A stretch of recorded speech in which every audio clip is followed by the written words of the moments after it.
Libro Tesoro en Egipto, capítulo 2, la carta. Después de la ducha, la familia come rápido tabolea la gusana libanesa con mucha salsa y menta y la tradicional sopa espesa muluquilla con brotes bien picados de cebolla, cilantro, ajo y algunos granos de cardamomo y jugo de limón, dejando solamente los pedazos de carne como postre. Mariana y Carlos piden la moayavia, crema a base de harina con arroz perfumada con agua de rosas y pistachos, un poco de kunafa, una especie de masa de pistachos, avellanas y nueces cubiertas con aletría y miel. Poco después, ya de regreso en la habitación del hotel, Roberto desparrama sus equipos sobre la cama: una lupa, una computadora portátil, libros y diccionarios. Observa el anillo por algunos instantes y con mucho cuidado sostiene los rollos de papiro. Atentamente. Carlos observa su padre en acción. Necesitamos llevar estos objetos para que sean examinados en el Museo del Cairo, dice Roberto. Si mi evaluación es correcta, este anillo es muy valioso, no solamente por ser de oro y esmeralda, sino por tener un valor histórico. ¿Y esas letras minúsculas en los papiros son jeroglíficos? ¿Son jeroglíficos?, pregunta Mariana. En verdad son caracteres hieráticos, una escritura simplificada de los jeroglíficos y usada en documentos, dice Roberto, haciendo uso de los conocimientos adquiridos del posgrado en egiptología. Enseguida animado se vuelve hacia los documentos como si no hubiera nadie más allí.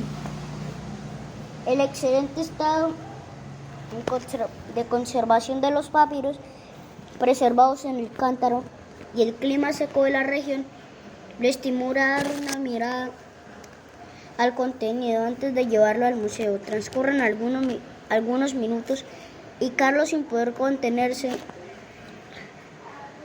más, pregunta: ¿y papá? ¿Qué dice el texto? Bien, por lo que puedo entender, hasta aquí es una carta de un joven egipcio noble llamado Menqueb y a su novia, Tamit. El texto está bastante dañado. Al principio, la letra es muy pequeña, pero se puede notar. Es el periodo conocido como Nuevo Imperio. Escuchen, Roberto toma la lupa y comienza a leer la carta. Querida Tamit, me gustaría que supieras que te amo más que nada en este mundo, pero realmente no puedo darle la espalda a lo que he descubierto. Como sabes, hace algunos meses conocí a aquel joven llamado Josué mientras visitaba los campos de trigo.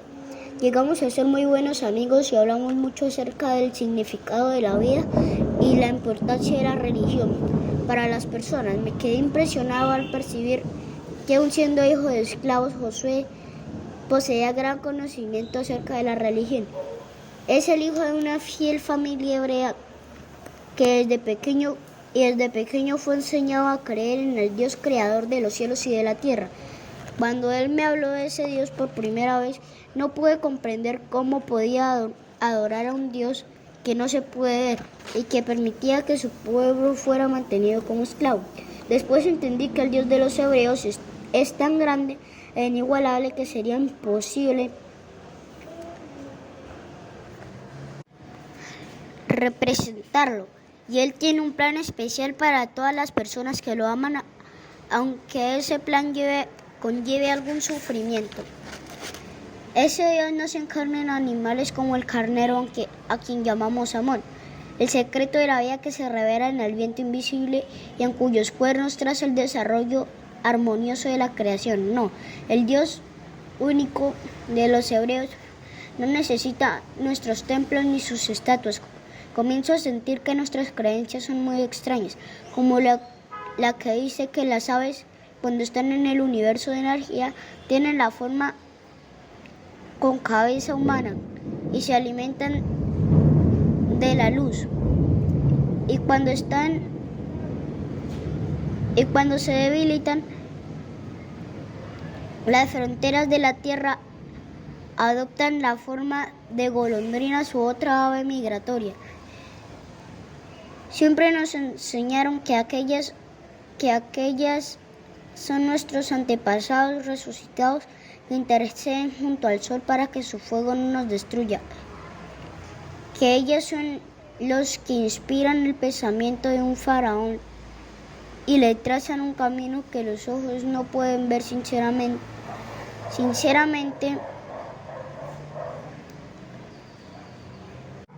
¿Encuentras sentido en todo esto? Roberto y Katja casi no lo podían creer. Un joven egipcio relatando su contacto con el Dios de los hebreos y cuestionando las creencias egipcias. Ellos no sabían que desde el pueblo hebreo se había establecido en las tierras de Egipto bajo las órdenes del faraón, amigo de José. Pasaron a ser vistos con malos ojos por los sacerdotes egipcios politeístas.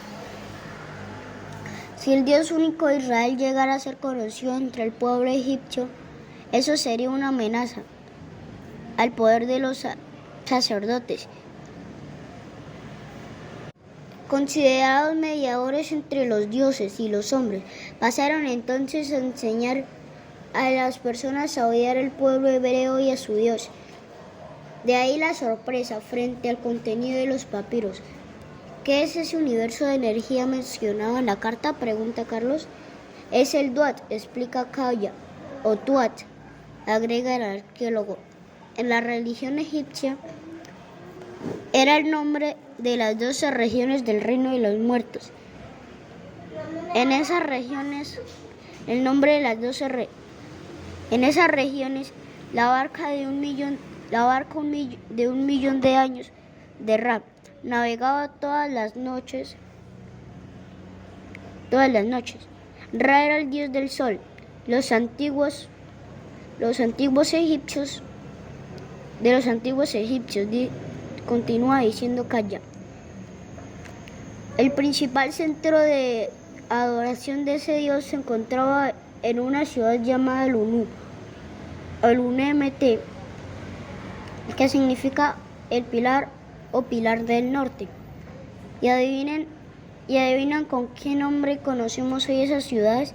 Carlos y Mariana se miran.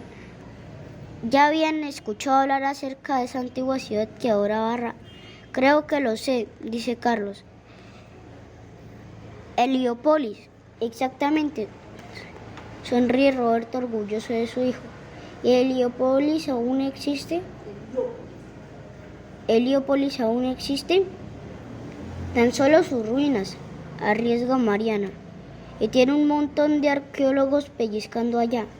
Toda la familia se ríe y concluye. Los arqueólogos no pellizcan, excavan las ruinas de Heliópolis. Queda a unos 10 kilómetros al noroeste del Cairo, justamente en la ciudad en que estamos. Correcto. Ahora volvamos a la carta, dice Roberto, que prosigue con la lectura. ¿Sabes, Tamit? Josué me dijo que su pueblo esperaba un libertador hacía años y que muchos del pueblo creen que ese es Moisés, el hijo adoptivo de la princesa. ¿Por qué crees que después de que Moisés regresó del exilio de 40 años, comenzaron a suceder esas terribles plagas en nuestro país? Y sucedieron justamente después de que Moisés advirtiera al faraón que dejara ir a los hebreos. ¿Eso no es obra de un poder supremo? Sé que tus padres me consideran un loco por creer en esas cosas. Por eso quieren prohibir que nos veamos. Yo me pregunto dónde están nuestros dioses, que nada hacen para impedir esas plagas. Si el faraón realmente es un dios vivo y todas las tierras de Egipto pertenecen a él, si él es legítimo, el heredero de un linaje milenario, consiste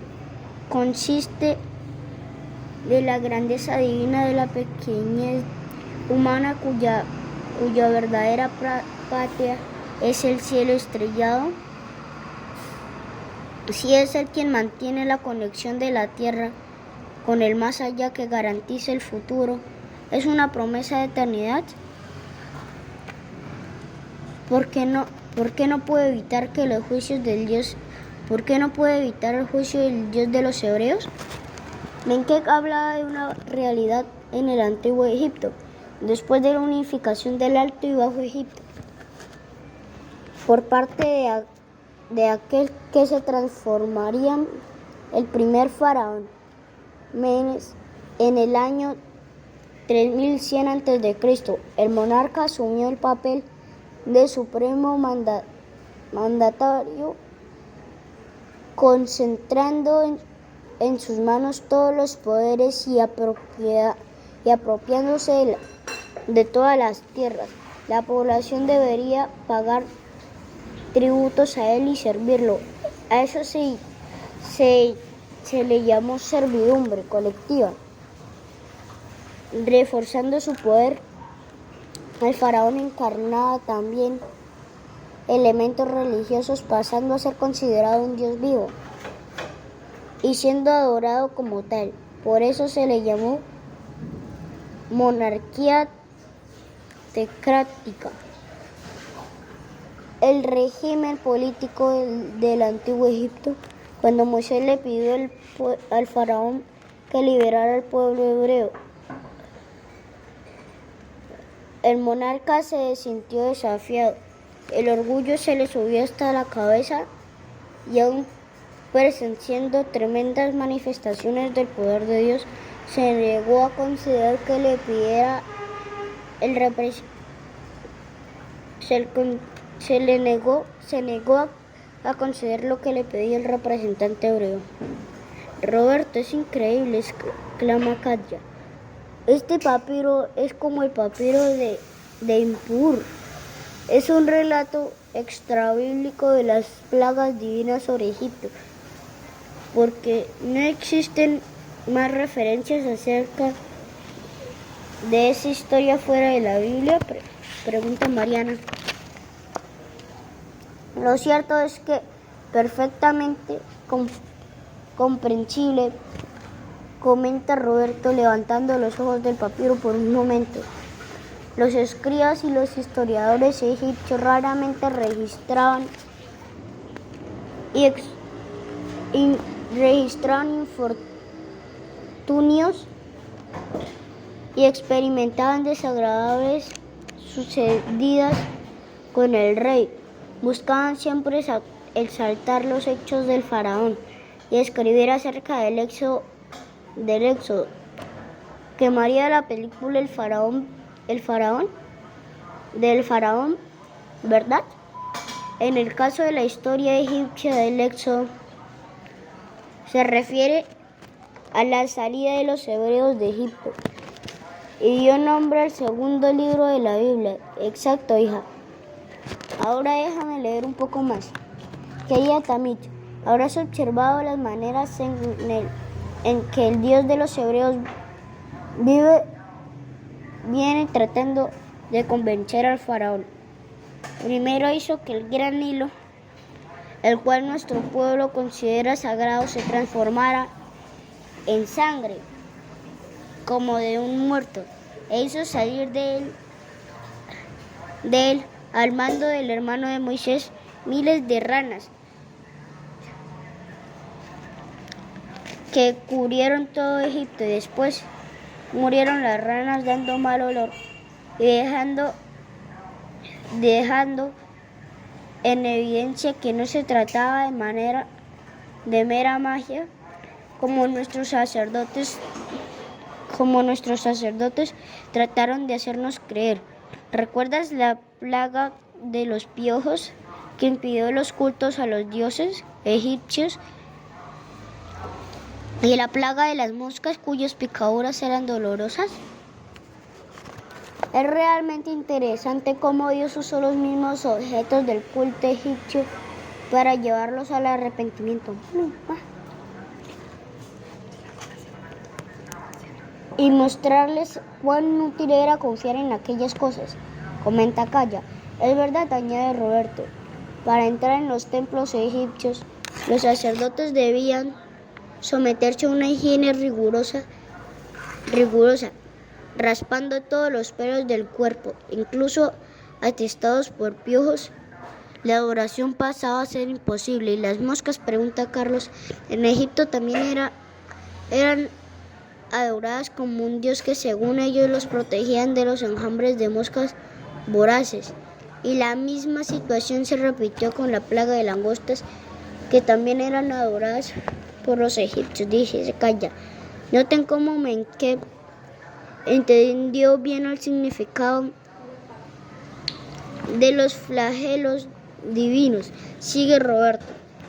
Así que aquí dice que al enviar Dios una peste sobre los animales y una gran lluvia de piedras de hielo sobre Egipto, estaba destruyendo el culto a los animales, como el toro y el carnero, el chivo y otros, como los dioses Osiris e Isis. Eran considerados los gobernantes de la luz y los elementos de la lluvia, de la terrible lluvia de piedras de hielo y las tinieblas sobrenaturales. Era una clara demostración de la inutilidad de esos dioses.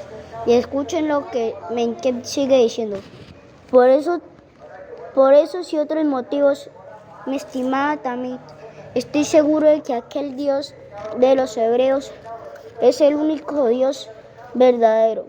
Y Josué me hizo saber cuál será la última plaga, todo por culpa del corazón duro del faraón.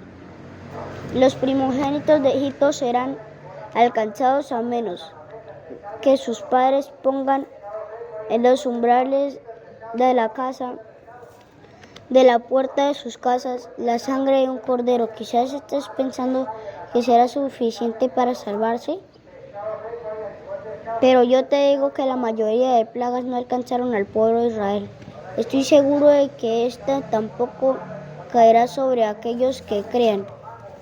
Yo soy el primogénito en mi casa, tú bien sabes, y escucharé el consejo de Moisés. Haré lo que Dios mandó. No quiero ser una momia más que ocupe las tumbas de Egipto. Hablando de momias, ¿cómo se hacía la momificación?, pregunta Carlos. Primero extraían los órganos internos de la persona, responde Calla mientras Roberto sigue observando el papiro. Por la nariz. Sacaban todo el cerebro. ¡Puah! Sé que se parece asqueroso, Mariana, pero era exactamente así como se hacía. Con una pinza limpiaban la parte interior de la cabeza del difunto y los otros órganos. Animado por el relato macabro, Carlos incluso se olvida por un momento de la carta de Menkeb. Bien, sigue Calla. Las entrañas, los pulmones y el corazón eran preparados con aromas que entraran en los canopos, una especie de jarrones que acompañarían al muerto. El único órgano que recibe un jarrón propio era el corazón. ¿Cómo hacían para conservar el cuerpo por tanto tiempo?, se interesó Mariana. El cuerpo era salado con un producto llamado natrón y guardado por 70 días.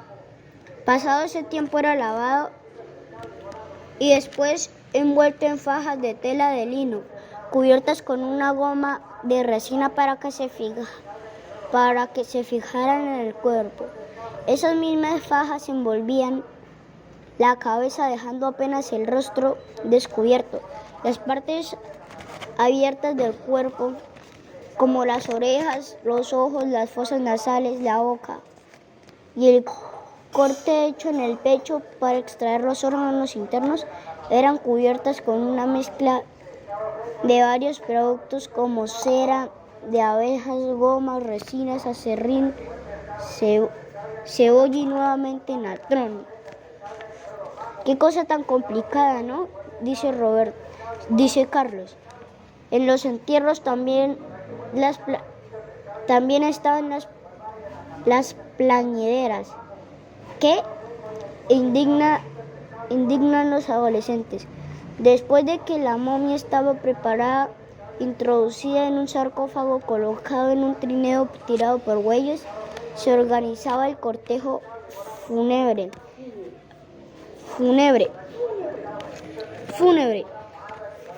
Allí aparecían las plañideras con vestiduras blancos y sin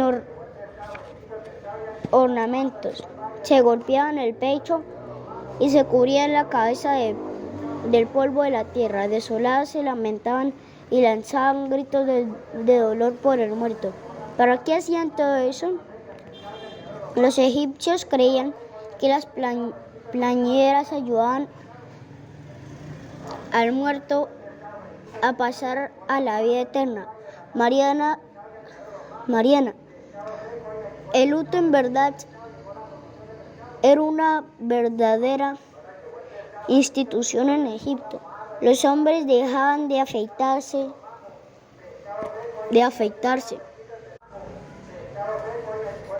y de cortarse el pelo, y las mujeres se abandonaban toda vanidad y se cubrían de polvo.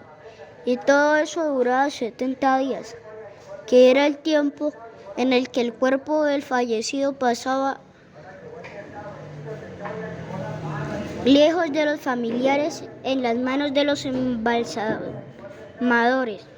¿Se van a quedar hablando de momias y difuntos toda la noche?, pregunta Roberto. Escuchen esto.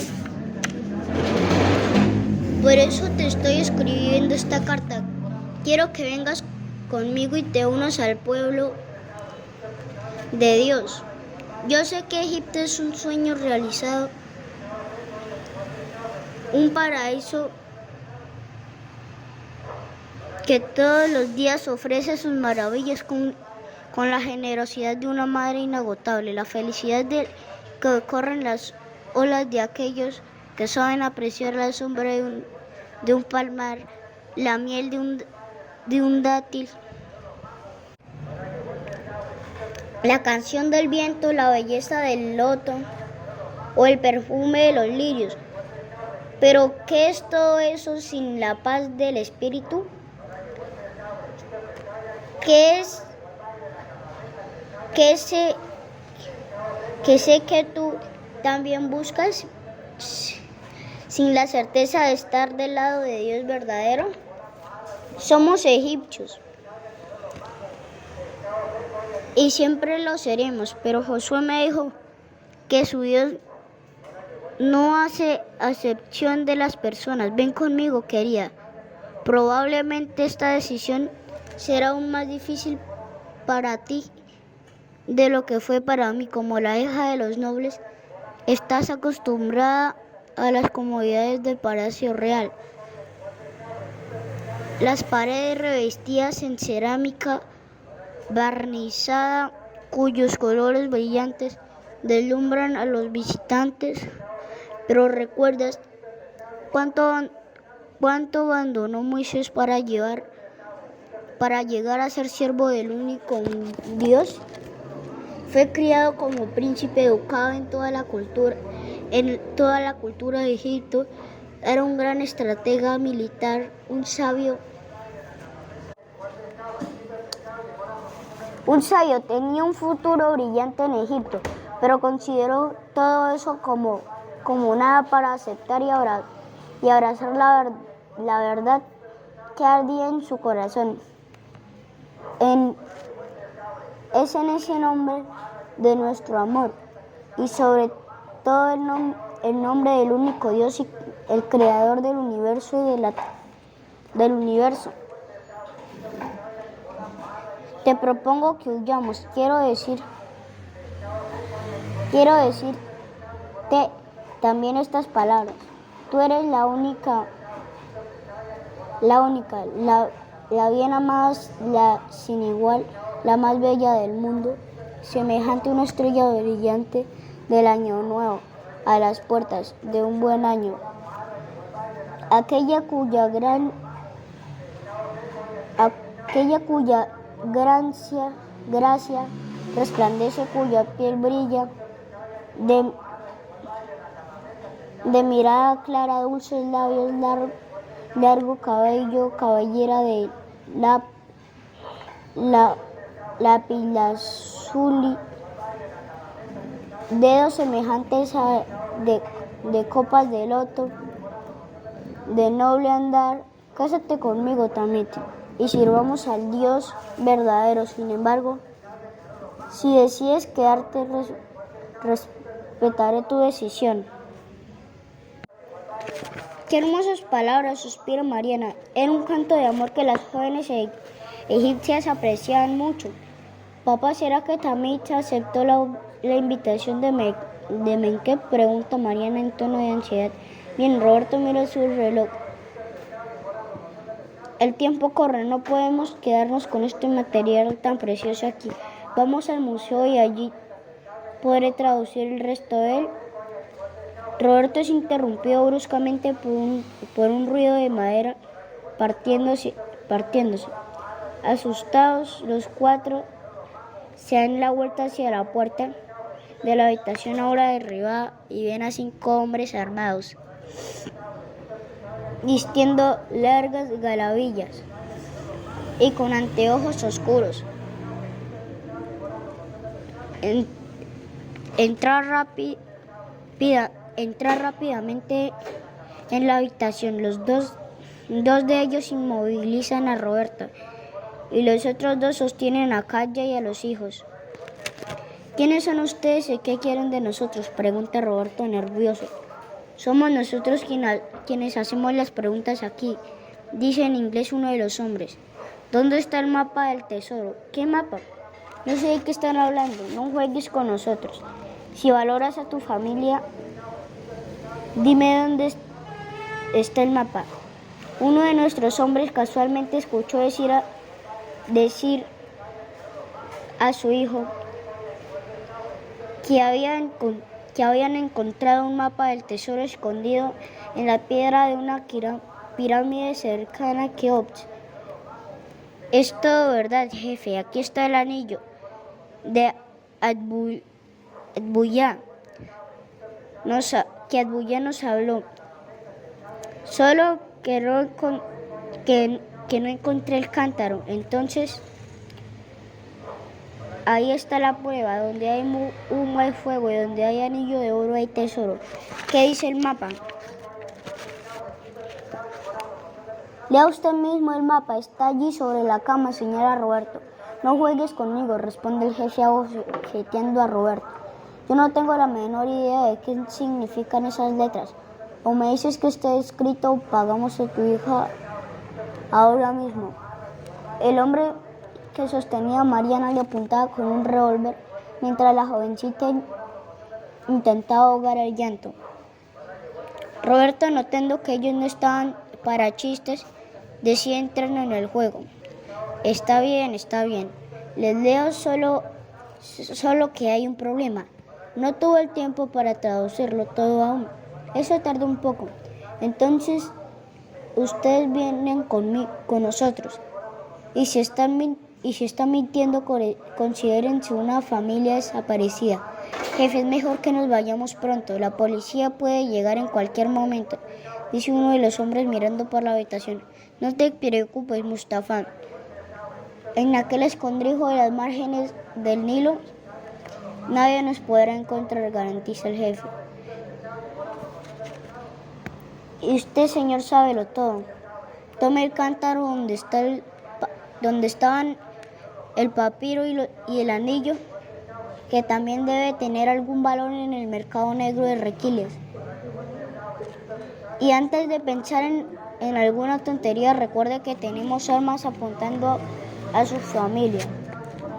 Mientras él busca el cántaro de barro, Roberto, de espaldas hacia los hombres, digita disimuladamente las palabras: sos márgenes del Nilo. en inglés en la computadora sobre la cama. Después de entrar de entregar al pequeño jarrón al cabecilla de los malhechores, los 4 turistas son atados y les vendan los ojos en la recepción del hotel. El grupo se une a otro bandido que vigila a los administradores, también atados. Los 10 se embarcaron en 2 automóviles que salieron en disparada huida rumbo a un suburbio de la ciudad. En el camino, Roberto desea que alguien lea su mensaje en la computadora e intenta pensar en una solución para aquella situación complicada.